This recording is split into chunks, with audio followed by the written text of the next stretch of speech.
नमस्कार दोस्तों, मैं हूं धीरज और स्वागत करता हूं आपका study.com के इस ट्यूटोरियल में। तो आज की इस क्लास में हम लोग अभी शुरू करने वाले हैं एकदम बेसिक से एडवांस लेवल पे आपकी पढ़ाई को। और ये जो है आपका, ये हम लोग टारगेट कर रहे हैं जिन बच्चों का एग्जाम जो है 2024 में होने वाला है बोर्ड का। वैसे बच्चे जो इंटरमीडिएट में है और जिनका एग्जाम 2024 में होने वाला है, तो उन बच्चों के लिए मतलब 2023-24 जो सेशन है, उस सेशन के लिए मैं पूरा कंप्लीट इंग्लिश आपको यहां पे पढ़ा दूंगा। ऐसे तो इस चैनल पे लगभग जो है आप लोगों का प्यार है, 1.5 लाख सब्सक्राइबर्स है और मैंने लगभग 400 वीडियोस बनाए हुए हैं। लेकिन एक बार फिर से अब जरूरत है उन वीडियोस को एक बार फिर से बना देने की और एक बार फिर से सभी चीजों को थोड़े बदलाव के साथ एक नए सिरे से शुरू करने की। तो चलिए शुरू करते हैं। पिछला साल जो 2022-23 का अपना सेशन था, उसका रिजल्ट बड़ा ही शानदार था। एक बिहार टॉपर जो है पीछे के सालों में हम लोगों ने दिया है, 472 नंबर, गोपालगंज की लड़की थी। तो एक बिहार टॉपर अपने चैनल से आया है। मैं कोशिश करूंगा कि इस साल जो है, इस साल थोड़े से बिहार टॉपर्स की संख्या बढ़े, कम से कम एक तो हो ही, और एक से ज्यादा हो तो और अच्छी बात है। लेकिन इसके लिए मेहनत करना होगा हमको भी आपको भी। तो चलो भाई, सबसे पहले एकदम बेसिक से। बच्चा कहता है कि सर मुझको अंग्रेजी में कुछ नहीं आती है, आई डोंट नो एनीथिंग, है ना भाई। अंग्रेजी में मुझको तो कुछ नहीं आती, I don't know ABC of English. तो अगर आप अंग्रेजी का एबीसी भी नहीं जानते हैं तो कोई बात नहीं, आपका स्वागत है study.com में। यहां सबसे पहले बात करेंगे हम लोग, मैं आपको अंग्रेजी में एकदम बेसिक से सिखाने जा रहा हूं। लेटर से हम लोग बात करेंगे। सबसे पहले बात होगी कि लेटर क्या होता है। आप कहोगे कि सर ये तो मुझे पता है कि लेटर वही ना, हाँ, ए बी सी डी वही वाला ना। मैं कहूंगा जी हाँ बिल्कुल यही वाला लेटर। ये जो ए बी सी डी है, इन्हीं को हम लोग लेटर बोलते हैं और इसी की हम लोग बात करने वाले हैं कि लेटर क्या है, क्यों है, कैसे है ना। एक एक चीज पे बात करेंगे। ये तो सबको पता है कि अंग्रेजी में 26 लेटर्स होते हैं, ठीक है जी। लेकिन बात आती है कॉन्सेप्ट की कि आखिरकार में लेटर 26 ही क्यों होते हैं। 27 हो जाते, 25 हो जाते, 24 हो जाते, लेकिन सर 26 ही क्यों होते हैं। हिंदी में तो ज्यादा होते हैं हिंदी में तो लेटर्स की संख्या ज्यादा होती है, लेकिन अंग्रेजी में आखिर क्या है कि 26 ही लेटर्स होते हैं। और होते हैं वो तो ठीक है, लेकिन सबसे पहले बात तो ये आती है कि लेटर्स होते क्या हैं। अभी तो यही क्लियर नहीं है कि लेटर क्या होते हैं। तो ईच एंड एवरीथिंग सब कुछ आपके पास है। चलिए भाई शुरू करते हैं। देखो जी, लेटर का एक मतलब तो वही वाला होता है जो आप समझ रहे हो, पत्र। अभी हम लोग उस लेटर की बात नहीं कर रहे हैं, वो भी आता है आपके एग्जाम में, 5 मार्क्स का आता है। लेकिन अभी हम लोग लेटर मतलब पत्र की बात नहीं करेंगे। अभी हम लोग बात कर रहे हैं लेटर मतलब अक्षर या फिर वर्ण की। अब इसकी बात करेंगे। आई बात समझ में। लिखा हुआ है कि a letter is a symbol, a letter is a symbol और character used to represent a sound in written language। क्या मतलब हुआ इसका। तो जो लेटर होता है, ये होता क्या है भाई, ये सिर्फ और सिर्फ एक सिंबल होता है। सिंबल मतलब वही प्रतीक। जैसे आपने एक फोटो बना दिया, आप भाई अच्छे से समझो, चीजों को समझो, रटना नहीं है। आपने क्या किया, आपने एक ऐसा फोटो बना दिया, एक सिंबल बना दिया, एक इमेज बना दी, आपने एक पिक्चर बना दी, एक छवि बना दी, एक तस्वीर बना दी, और आपने ये बनाया फोटो, एक सिंबल, और आपने कहा कि सर ये जो है ना, ये एक लेटर है और ये जो है आपका, ये एक अंग्रेजी का ये पहला लेटर है। तो मूलतः लेटर होता क्या है, मूलतः जो लेटर होता है ये एक सिंबल होता है, एक कैरेक्टर होता है, एक ऐसे ही अक्षर होता है और ये रिप्रेजेंट किस चीज को करता है, ये किस चीज को दर्शाता है, क्यों बनाते हैं हम लोग ये सिंबल, क्या जरूरत पड़ती है इन सिंबल्स को बनाने की। तो आप सभी जानते हैं कि जो लैंग्वेज है, जो भाषा है, भाषा क्या है, लैंग्वेज क्या है, लैंग्वेज एक मीडियम है, भाषा एक माध्यम है, एक ऐसा माध्यम जिसकी सहायता से हम अपने विचार जो है, हम अपने आइडियाज जो है, हम अपने इमोशंस जो है वो शेयर करते हैं। तो language is a medium. Language क्या है भाई, एक मीडियम है, और उसकी सहायता से we use language to share our ideas. हम लोग लैंग्वेज की सहायता से क्या करते हैं, अपने आइडिया को, अपने विचार को शेयर करते हैं। अब देखो जी, आइडिया शेयर करते हैं, विचार शेयर करते हैं, लेकिन ये शेयर करने के अलग अलग तरीके हैं। या तो आप बोल के शेयर कर लो, या फिर आप कभी कभी क्या होता है, हम लोग संकेत में भी शेयर करते हैं। जैसे क्रिकेट खेलना हो तो हम लोग देखते हैं कि भाई दोस्त का पापा और दोस्त के बैठे हुए हैं द्वार पे और क्रिकेट खेलना है, उसको बताना भी है भाई कि चलो क्रिकेट खेलने जा रहे हैं, तो हम लोग एक इशारा कर देते हैं, है ना, और वो भी समझ जाता है कि अच्छा जी क्रिकेट खेलने जा रहे हैं, और वो उसी इशारे से समझ जाता है। ये भी एक भाषा है, सांकेतिक भाषा। या फिर आप एक टेक्स्ट मैसेज कर दो उसके मोबाइल पे कि हाँ जी चलो क्रिकेट खेलने जा रहे हैं, तो आपने जो है लिखित फॉर्म में कर दिया, या फिर आपने उसको बोल दिया, बता दिया। तो भाषा अलग अलग तरीके में हम लोग क्या करते हैं, अलग अलग माध्यमों से हम लोग अपने विचारों को किसी के पास पहुंचाते हैं। लेकिन जब भी आप कुछ लिखेंगे, लिख करके जब आप अपने विचारों को किसी के पास पहुंचाएंगे, तो रिटन लैंग्वेज में, भाई लैंग्वेज के तो बहुत सारे फॉर्म हो सकते हैं ना, लेकिन रिटन लैंग्वेज में जब आप लिख करके अपने विचार को पहुंचाएंगे किसी के पास, तो इसके लिए आपको जरूरत पड़ती है एक संकेत की, एक सिंबल की, कि हाँ जी आप ये बोलना चाहते हो, आप ये कहना चाहते हो, आप जो साउंड निकालोगे, जो आवाज निकालोगे, उस साउंड के लिए आपको एक सिंबल की जरूरत पड़ेगी, और वही सिंबल है आपका लेटर। जैसे आपने एक साउंड निकाला ओ, और ये जो साउंड आया ना ओ, या फिर आ, या फिर कोई भी साउंड जो आप निकाल रहे हो, वो साउंड जो है उसको दिखाने के लिए आप क्या कर रहे हो, एक सिंबल बना रहे हो, और वही सिंबल क्या है, वही सिंबल आपका लेटर है। आपने एक साउंड बना, एक साउंड है ब साउंड, और उस ब साउंड को दिखाने के लिए आपने एक सिंबल बना दिया, और ये जो सिंबल है, यही सिंबल, इसी सिंबल को आप क्या कर रहे हो, आप कह रहे हो कि ये लेटर है। तो बात आती है कि हाँ ये तो समझ में आ गया कि लेटर क्या होता है, लेकिन अभी तक इसका जवाब नहीं मिला कि 26 ही क्यों। अंग्रेजी में ज्यादा भी हो सकते थे, संस्कृत में तो आपने पढ़े होंगे भाई माहेश्वर सूत्र, और वहां से पता चल रहा होगा कि संस्कृत में, हिंदी में उतने ही लेटर क्यों होते हैं। लेकिन अंग्रेजी के साथ क्या बात है, देखो अंग्रेजी कुछ ज्यादा पुरानी भाषा नहीं है, इसका तो अभी नया नया जन्म हुआ है। कितने साल पुरानी ये है ही बस आपने पढ़ा होगा कि ओल्ड इंग्लिश का जो एज है वो लगभग 466 से 1000 समथिंग है, और फिर वहां से 1100 से आपका क्या हो जाता है, 1100 से आपका जो है वो फिर मिडिल इंग्लिश शुरू हो जाता है, और उसके बाद फिर मॉडर्न इंग्लिश आ जाता है। इंग्लिश का जो फेज है, आप उस अगर फेज की बात करोगे, मैंने पूरा का पूरा स्टोरी ऑफ इंग्लिश पढ़ाया हुआ है यूट्यूब पे, आप उसको पढ़ लें, फिर आपको अंग्रेजी की पूरी कहानी समझ में आ जाएगी। तो ये तो बेचारा नया नया भाषा है, अभी तो इसको आए हुए ही कितने दिन, मुश्किल से मतलब 1500-2000 साल इसको हुए, अंग्रेजी को आए हुए।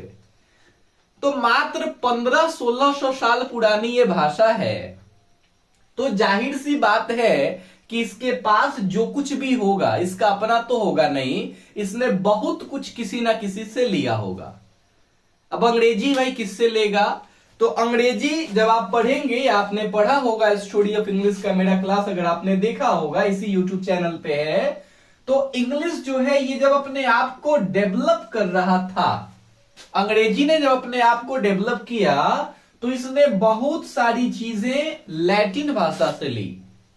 ठीक है जी, लैटिन हो गया, ग्रीक हो गया, अरबिक हो गया, पर्शियन हो गया, और भी बहुत सारी भाषाएं हैं जिससे अंग्रेजी ने बहुत कुछ लिया है। तो अंग्रेजी पे ज्यादा प्रभाव जिस भाषा का पड़ा वो है लैटिन भाषा। ऐसे फ्रेंच का भी प्रभाव पड़ा था, पूरा एकदम जो है जो बीच का फेज है उस पे तो फ्रेंच का प्रभाव पड़ा। तो ऐसी स्थिति में चूंकि लैटिन भाषा में कितने लेटर थे, एक तो 26 ही लेटर थे लैटिन भाषा में, इस कारण से भी आप कह सकते हो कि अंग्रेजी में चूंकि उसमें 26 लेटर थे, इस कारण से यहां भी 26 लेटर आए। एक तो रीजन आप ये दे सकते हो 26 ही क्यों। दूसरा रीजन आप दे सकते हो, अच्छा सर बात मान लो, ये भी हमने मान ली, ये चीज भी हमने मान ली कि लैटिन भाषा में 26 थे तो 26 लेटर आ गए, लेकिन लैटिन में ही 26 क्यों थे? उसमें भी कम ज्यादा हो सकते थे। तो देखो किसी भी लैंग्वेज में आप जो लेटर डिसाइड करते हो ना, ये लेटर आप डिसाइड करते हो साउंड के आधार पे कि साउंड्स कितनी है, और उस साउंड को दिखाने के लिए कितने तरीके के सिंबल्स बन रहे हैं, यही आपका डिसाइड करेगा कि लेटर कितना होगा। और अंग्रेजी जो भाषा है इसमें टोटल अगर आप साउंड की बात करोगे, ध्यान रखना मैं साउंड की बात कर रहा हूं, जैसे अ एक साउंड हुआ, आपने आ बोला ये एक साउंड हुआ, आपने ई बोला ये एक साउंड हुआ। तो जो अंग्रेजी भाषा है इसमें जो साउंड है आपके, ये टोटल भाई कितने साउंड हुए हैं अंग्रेजी में? अंग्रेजी में टोटल 44 साउंड्स हैं, टोटल 44 साउंड्स हैं। और ये जो 44 साउंड है इसको जब आपने सिंबलाइज किया, जब आपने सिंबल्स बनाए इसके लिए, तो टोटल सिंबल कितने बन करके आते हैं? टोटल जो सिंबल बन करके आते हैं वो टोटल 26 सिंबल्स बन करके आते हैं। आपने टोटल 26 सिंबल्स बनाए, और इसी कारण से भाई अंग्रेजी में 26 लेटर्स है। अभी तो समझ गया ना क्यों है? ठीक है, केवल रटना नहीं है कि इतने ही होते हैं, हमको समझना भी है कि इतने ही क्यों। ठीक है, what is the reason behind that, why are only 26 letters in English. दिक्कत यही है हम लोगों के साथ कि we are not able to listen it. किसी भी भाषा के लिए आपको 4 चीजें तो करनी ही पड़ेंगी शुभोपली, सुनना, बोलना, पढ़ना और लिखना। दिक्कत यह है कि हम लोग अंग्रेजी सुनने के लिए तैयार नहीं है, तो अंग्रेजी बोलने कैसे आएगी? ठीक है भाई, तो सुनो समझो कि अंग्रेजी में टोटल 44 साउंड्स थे, और इन भी 44 में 20 साउंड वॉवेल के और टोटल 24 साउंड्स कॉन्सोनेंट के। अब आप कहोगे सर ये कौन कौन से हैं, जरा हमको भी ये गिनती करा दें आप, 44 साउंड्स कौन कौन से। मैं आपसे बोलूंगा कि भाई देखो गूगल है ना, थोड़ा सा उसका भी यूज कर लिया करो। लिखो कि 44 साउंड्स ऑफ इंग्लिश, और एक लिस्ट आ जाएगी ना आपके पास कि 44 साउंड्स कौन कौन से हैं। तो टोटल 44 साउंड्स हैं, ठीक है। और उन्हीं 44 साउंड्स में से जब हमने सिंबल बनाने शुरू किए तो टोटल कितने सिंबल बने भाई? 26 सिंबल बने, और ये 26 सिंबल जो है यही आपके 26 लेटर्स हैं। ठीक है, हाँ जी। तो कुल मिला के हमने क्या समझा? हमने यही समझा कि अंग्रेजी जो भाषा है, जो इंग्लिश अल्फाबेट्स हैं। अब आप कहोगे सर अल्फाबेट क्या होता है, पर मैंने क्या बोला? अल्फाबेट बोला कि अल्फाबेट्स बोला? आप कहोगे क्या ही फर्क पड़ता है, अल्फाबेट बोल लो या फिर अल्फाबेट्स बोल लो, कुछ भी बोल लो। मैं कहूंगा नहीं भाई, फर्क तो पड़ता है। अल्फाबेट कहने में और अल्फाबेट्स कहने में बहुत फर्क पड़ता है जी। अल्फाबेट का मतलब होता है कि आपने पढ़ा होगा कि अक्षरों के समूह को क्या कहते हैं? वर्णमाला बोलते हैं, है ना। तो मतलब ग्रुप ऑफ जो लेटर्स हैं, ठीक है, अक्षरों का जो समूह है उसको आप क्या बोलते हो? उसको आप बोलते हो अल्फाबेट। आप कहोगे सर तो फिर अल्फाबेट्स क्या होता है? मैं कहूंगा कि अल्फाबेट्स का मतलब होता है भाई, इसका मतलब होता है लैंग्वेज। तो आप कहो, अगर आप कहोगे, है ना, कि इन इंग्लिश अल्फाबेट्स। तो इसका मतलब हो गया कि अंग्रेजी जो है ना, इस भाषा में, इस लैंग्वेज में, यह अल्फाबेट्स मतलब क्या हो गया, लैंग्वेज। ठीक है। तो इंग्लिश लैंग्वेज में आप कहोगे कि कितने लेटर्स, 26 लेटर्स। और इतने ही क्यों, क्योंकि टोटल 44 साउंड्स, और इन 44 साउंड्स को दिखाने के लिए जो सिंबल बने वो 26 बने, इसलिए 26 लेटर्स। आई बात समझ में। अब ये सबको पता है कि लेटर्स दो तरीके से लिखे जा सकते हैं, एक उसका कैपिटल लूप होता है, एक उसका स्मॉल लूप होता है। तो दो तरीके से लिखे जा सकते हैं लेटर्स। आपको ये भी पता है कि उन 26 में 5 वॉवेल होते हैं और बाकी सारे कॉन्सोनेंट होते हैं, है ना। अब आप कहोगे किस पीढ़ी, अब ये भी बताएं कि 5 ही वॉवेल क्यों। तो मैं फिर वहीं जाऊंगा, कहां पे, कि 44 साउंड्स होते हैं, उसमें से वैसे लेटर जो वॉवेल साउंड को बताते हैं। वॉवेल साउंड कितने हैं, 20 और कॉन्सोनेंट साउंड कितने हैं, 24।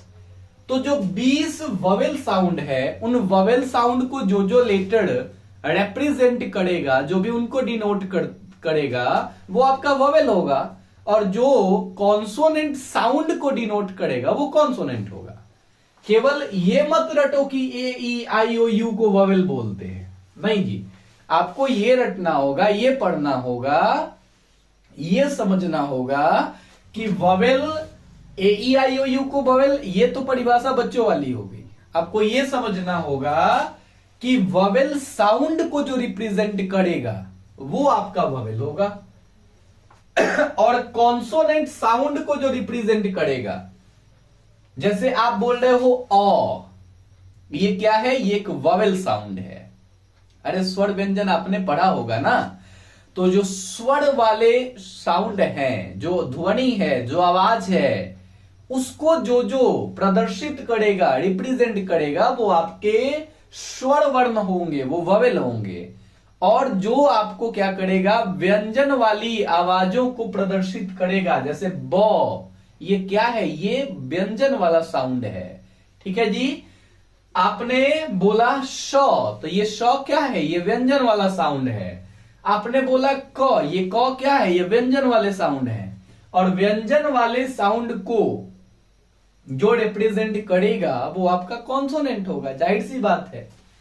तो इन पांचों को छोड़ के, है ना, जो भी आपके बचेंगे 21, वो आपके क्या हो जाएंगे, वो आपके कॉन्सोनेंट होंगे। फिर आप कहोगे कि तो सर मैंने तो पढ़ा है कि सेमी वॉवेल भी होता है। मैं कहूंगा बिल्कुल, आपने बिल्कुल सही पढ़ा है, लेकिन क्या आपने कभी यह भी पढ़ा कि सेमी वॉवेल का मतलब क्या होता है, या सिर्फ और सिर्फ आपने ये रट लिया कि जी हां डब्ल्यू और वाई को सेमी वॉवेल बोलते हैं।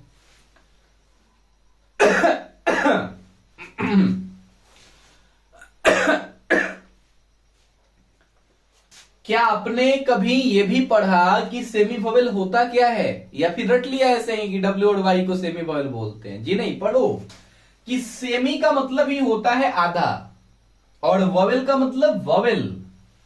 तो सेमी वॉवेल का क्या मतलब, वो जो आधा वॉवेल हो। अरे देखो जी, डब्ल्यू और वाई क्या, ये तो कॉन्सोनेंट है ना। डब्ल्यू क्या है, कॉन्सोनेंट है। वाई क्या है, अरे ये भी कॉन्सोनेंट है। लेकिन ये काम करते हैं कभी कभी वॉवेल का। जैसे आप बोलते हो ना ईयर्ड, तो यहां वाई ये ई का जो साउंड लेके आ रहा है, अरे वाई का साउंड ई थोड़े ही है। आप वाई से येलो बोलो, तो ये जो आप येलो बोलते हो, ये वाई का य जो साउंड आ रहा है, अरे ये तो इसी का साउंड है, कॉन्सोनेंट साउंड है। लेकिन ये जो वॉवेल में जाके अपना साउंड दे रहा है, ये तो गड़बड़ है ना। ये तो इसका एरिया ही नहीं है ना वॉवेल में जाके देने का, लेकिन फिर भी दे रहा है। तो मतलब ये ऐसा कॉन्सोनेंट है जो वॉवेल का भी काम कर लेता है, और इसी कारण से आप इसको क्या बोलते हैं, आप इसको सेमी वॉवेल बोलते हैं। तो फिर आप कहोगे कि सर यू तो मैंने पढ़ा है कि यू से अम्ब्रेला भी होता है ना, आई बात समझ में। और यू से तो मैंने यूनिवर्सिटी भी पढ़ा है। अच्छा, तो फिर यू जो है ये तो ये अ साउंड दे रहा है, या जो ये अ वाला यहां जो साउंड आ रहा है ये तो सर इसका वॉवेल साउंड है। मैंने कहा बिल्कुल है। तो फिर ये तो वॉवेल है ना? मैंने कहा हाँ बिल्कुल है। तो फिर ये यू जो है ये तो यूनिवर्सिटी में वॉवेल वाला साउंड तो सर नहीं आ रहा है ना, यहां तो भाई ये कॉन्सोनेंट साउंड आ रहा है ना यहां पे। मैंने कहा बिल्कुल आ रहा है। तो अगर यहां पे कॉन्सोनेंट साउंड आ रहा है तो फिर तो ये कॉन्सोनेंट हुआ। मैंने कहा देखो जी, ये है तो वॉवेल, क्योंकि काम लगभग ये वॉवेल का करता है, लेकिन ये यू जो है आपका, ये काम आपका कॉन्सोनेंट का भी तो करता है ना? और अगर ये कॉन्सोनेंट का साउंड काम करता है तो इट मीन्स कि ये सेमी कॉन्सोनेंट है। क्या है ये सेमी कॉन्सोनेंट है। तो सेमी वॉवेल जो होते हैं वो आपके डब्ल्यू और वाई हैं, और सेमी कॉन्सोनेंट जो है आपके वो आपका यू है। अब समझ में आ गई? कोई दिक्कत परेशानी इसमें नहीं होनी चाहिए। चलो अब आगे चलते हैं और आगे बात करते हैं थोड़ी सी और, है ना? अब आगे लेटर से आगे क्या? तो लेटर से आगे अब हम लोगों को पढ़ना है वर्ड। वर्ड क्या होता है ना? वर्ड के बारे में अभी हम लोगों को पढ़ना है। बात समझ में आ रही है कि वर्ड क्या होता है?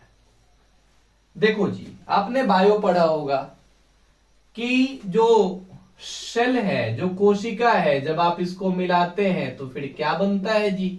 टिश्यू बनता है। बस वही वाला कॉन्सेप्ट यहां लगा दो कि जो लेटर्स हैं, जब आप लेटर्स को मिलाते हैं और लेटर्स को मिलाते हैं तो फिर ये क्या बनता है? अरे ये तो वर्ड बनता है। क्या बनता है? वर्ड।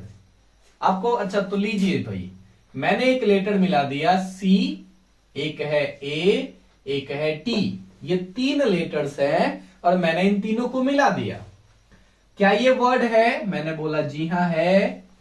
फिर बात आती है कि ए सी टी, क्या ये वर्ड है? मैंने बोला बिल्कुल है।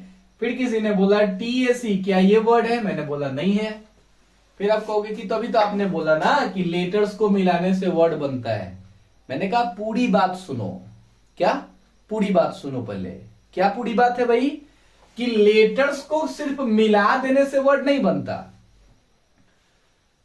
आप लेटर्स को मिलाओ, लेकिन उससे एक सेंस भी निकल के आना चाहिए। अगर लेटर को मिलाने से एक कंप्लीट सेंस निकल के आ रहा है फिर जाके वर्ड। जैसे कैट जो है, ये आपका क्या है? ये इससे एक अर्थ आ रहा है ना, इससे एक मीनिंग आ रही है ना कि कैट मतलब बिल्ली होता है। एक्ट का, एक्ट से एक्टिंग बनता है, एक्ट एक्टर बनता है, अभिनय करना, एक्ट। तो यहां पे एक्ट का एक मीनिंग आ रहा है ना जी, और मीनिंग आ रहा है तो फिर ये वर्ड है। और ये टीएसी टैग, अब मैंने तो टैग कोई मीनिंग नहीं पढ़ी, अगर इसका मीनिंग होता होगा तो फिर ये भी वर्ड होगा, और अगर मीनिंग नहीं होता तो फिर ये वर्ड नहीं है। जाहिर सी बात है। तो केवल लेटर को मिलाने से वर्ड नहीं बनता। लेटर को मिलाओ और एक कंप्लीट सेंस अगर आ रहा हो तो फिर क्या बनेगा? फिर आपका वर्ड बनेगा। तो आपने कहा कि अच्छा अब समझ गए, तो फिर इसकी परिभाषा क्या होगी? मैं कहूंगा कि देखो जी, लगभग लोग जो परिभाषा लिखते हैं वो लिखते हैं कि अ group of letters that gives a complete sense is called a word. तो लगभग लोग जो परिभाषा लिखते हैं ना वो यही वाला लिखते हैं कि अ group of letters that gives a complete sense is called word. मैंने कहा ठीक है, ग्रुप ऑफ लेटर जो है, जैसे सीटी कैट, ये आपका ग्रुप ऑफ लेटर है जी, बहुत अच्छी बात है। आपने इंटेलिजेंट लिख दिया, ये भी ग्रुप ऑफ लेटर है और ये भी एक सेंस दे रहा है, तो फिर ये भी वर्ड हो गया। लेकिन अगर आप लिख दो सिर्फ और सिर्फ आई, क्या इसका कोई मतलब होता है? मैंने बोला जी हां होता है। आप भी बोलोगे सर आई मतलब तो मैं होता है। मैंने बोला अ, क्या अ मतलब कुछ होता है? मैंने बोला जी हां बिल्कुल एक होता है, अ मतलब एक। आप कहोगे हाँ ये तो होता है। तो अगर इसका मीनिंग होता है तो फिर तो ये भी वर्ड हुए ना, फिर तो ये भी वर्ड हुए ना, आई और अ। तो इसका मतलब ये जो परिभाषा है, ये जो परिभाषा हमारे सामने है, क्या ये परिभाषा परफेक्ट है? जी नहीं, ये परफेक्ट नहीं है। तो यहां फिर परिभाषा में क्या होना चाहिए? तो यहां होना चाहिए कि अ लेटर और a group of letter, a letter और अ ग्रुप ऑफ लेटर्स। देखो भाई, एक लेटर हो या फिर ग्रुप ऑफ लेटर्स हो, कंप्लीट सेंस से मतलब है। एक लेटर भी अगर कंप्लीट सेंस दे रहा है तो वो भी वर्ड है, और अगर group of letter complete sense दे रहा है तो वो भी वर्ड है। It's clear? कोई दिक्कत परेशानी नहीं होनी चाहिए कि आई सिंगल लेटर है, अकेले लेटर है, लेकिन ये भी तो एक मीनिंग दे रहा है ना, और अगर ये मीनिंग दे रहा है तो फिर ये भी वर्ड है। और सिंगल लेटर है लेकिन मीनिंग वो भी दे रहा है ना, और अगर वो मीनिंग दे रहा है तो फिर वो भी वर्ड है। अभी आप वर्ड तो समझ गए, वर्ड तो आपने बहुत सारे याद किए होंगे ना, तो आपने बहुत सारे वर्ड याद किए होंगे। अब आप कहोगे कि सर अगर हम लोग लेटर को मिलाते हैं तो वर्ड बनता है भाई, और अगर हम लोग वर्ड को मिलाएंगे तो फिर क्या बनेगा? ये लेटर है ना, और इसको आपने मिलाया तो क्या बना? वर्ड बना। और अगर आप वर्ड को मिलाओगे तो फिर क्या बनेगा? मैं कहूंगा कि देखो जी, नॉर्मली तो बच्चे कहते हैं कि वर्ड को मिलाओगे तो क्या बनेगा? सेंटेंस बनेगा, लेकिन अधूरा ज्ञान हमेशा भाई खतरनाक होता है ना। Little knowledge is a dangerous thing, ठीक है ना जी। तो अधूरा ज्ञान तो भाई खतरनाक होगा ना। लेटर को मिलाने से वर्ड तो बनता है, लेकिन जब आप वर्ड को मिलाते हो तो सिर्फ और सिर्फ सेंटेंस नहीं बनता ना। आप कहोगे क्या बनता है? तो वर्ड को मिलाने से सेंटेंस को छोड़ के और क्या क्या बनता है, या तो आप कमेंट कर दो, या फिर इस बात को जानने के लिए आप बने रहें study.com के साथ। मैं मिलूंगा अगले वीडियो में और आपको बताऊंगा कि यहां लेटर से तो वर्ड बनता है, लेकिन वर्ड को मिलाने से सेंटेंस के अलावे और क्या क्या बनते हैं। तो भाई तब तक के लिए धन्यवाद, मिलते हैं अगले वीडियो में। Thank you so much.